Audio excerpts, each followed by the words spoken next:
It's a bigger threat to your kids than asthma and obesity. Tooth decay is responsible for 51 million hours of missed school every year. And tomorrow, Pinellas County is hosting a no-cost clinic. But as ABC Action News reporter Sean Daly explains, telling your kids to brush, well, that's only half the battle. Tough love. That's why Merlina Quinlan's daughter has good teeth.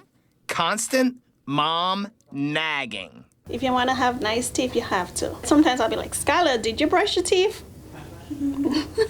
I have to make sure. Vigilance and maintenance, the first steps to battling dental decay. Skylar is now a teeth-brushing rock star. I brush twice a day.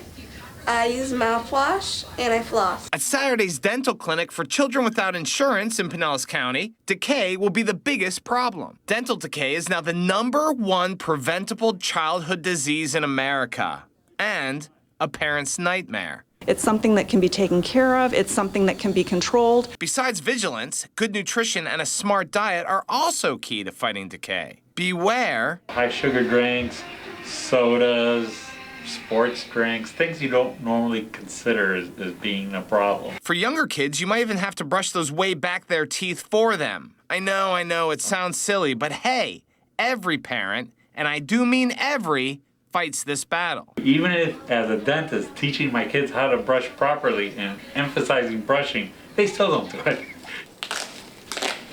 In St. Pete, Sean Daly, ABC Action News.